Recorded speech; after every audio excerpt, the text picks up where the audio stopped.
Hello बच्चों, आप लोग कैसे हैं? आई होप आप लोग अच्छे होंगे। बच्चों, आज हम क्लास 5th का हिंदी में पाठ 14 बाघ आया उस रात। बच्चों, इससे पहले आपने इसकी कविता पढ़ी थी और कविता के बारे में जाना था।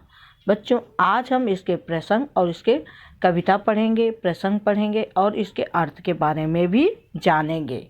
ठीक है बच्चों? कविता का नाम क्या है? बाघ आया उस रात।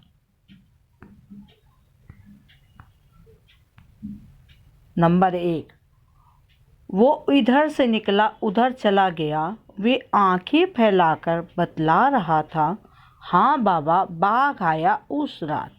आप रात को बाहर ना निकलो, जाने कब बाघ फिर से आ जाए। हाँ वो ही जो उस झरने के पास रहता है। ठीक है बच्चों?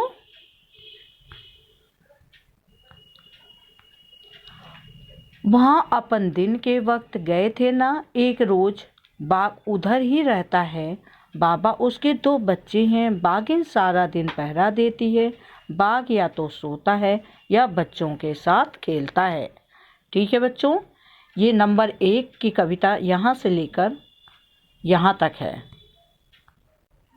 यहाँ तक आप लिखेंगे कविता। ठीक है? पहरा देती है कि मतलब निगरानी रखती है या देखभाल करती है। पहले हम क्या जानेंगे बच्चे? प्रसंग। प्रस्तुत पंक्तियाँ हमारी पाठ्य पुस्तक रिमझिम भाग 5 में संकलित कविता बाघ आया उस रात से ली गई है। इसके रचयिता नागार्जुन जी हैं।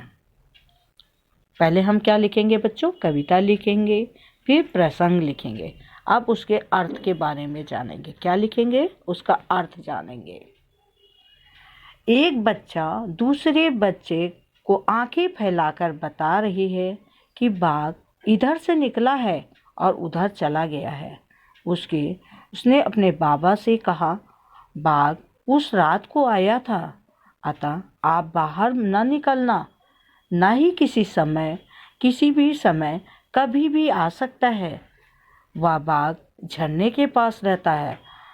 जब मैं दिन के समय वहाँ गया था तो बाघ को उधर देखा था। उसके 2 बच्चे हैं। बाघिन पूरा दिन पहरा देती है। बाघ या तो सोता है या तो बच्चों के साथ खेलता है।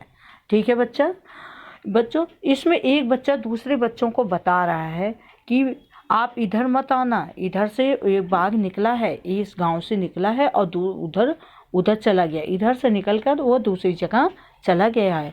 आप रात को बाहर नहीं निकलना, किसी भी समय कहीं भी बाघ आ सकता है। बाघ को मैंने झरने के पास भी देखा था। जब मैं दिन के समय वहाँ गया था तो मैंने बाघ को देखा था। ठीक है? बाघिन पूरा दिन पहरा देती है। बाघ या तो सोता है या तो बच्चों के साथ खेलता है। इसके बाद बच्चों हम दूसरा लिखेंगे। दूसरा बालक बोला। उस समय कौन सा बालक बोला था बच्चों? पहला बालक बोला था। अब कौन सा बालक बोला? दूसरा बालक बोला।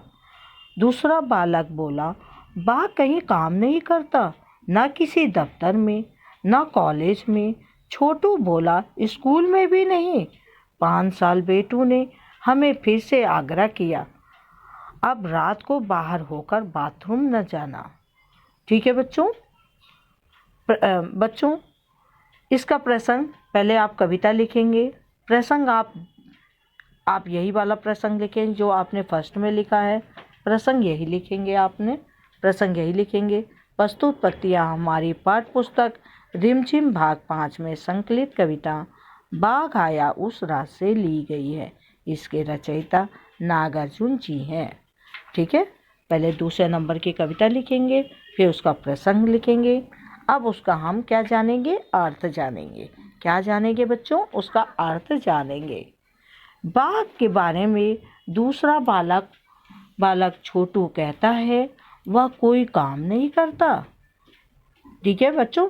बाघ के बारे में दूसरा बालक बोल रहा है, वो कोई काम नहीं करता, न ही किसी ऑफिस में जाता है, न ही किसी कॉलेज में। वह तो स्कूल भी नहीं जाता।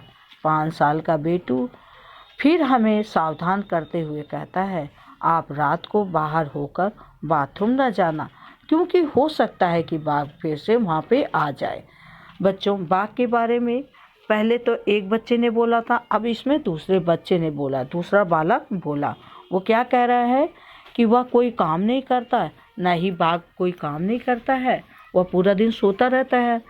ठीक है, इसलिए क्या कह रहा है, वह कोई काम नहीं करता है, ना कि ही किसी कॉलेज में, ना ही स्कूल में।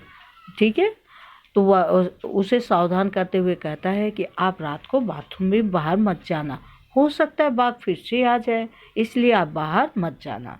ठीक है बच्चों, इसमें आप पहले कविता लिखेंगे, फिर उसका प्रसंग लिखेंगे, कविता नंबर 1 डालेंगे, फिर उसका कविता लिखने के बाद उसका प्रसंग लिखेंगे, प्रसंग के बाद उसका अर्थ लिखेंगे, फिर इसके बाद आप एक लाइन छोड़कर लाइन खींचेंगे, फिर आप दूसरे नंबर की कविता लिखेंगे, फिर प्रसंग लिखेंगे, प्रसंग जो आपको पहले नंबर पे दी गई है प्रसंग वही है, फिर इसके बाद आप उसका अर्थ लिखेंगे।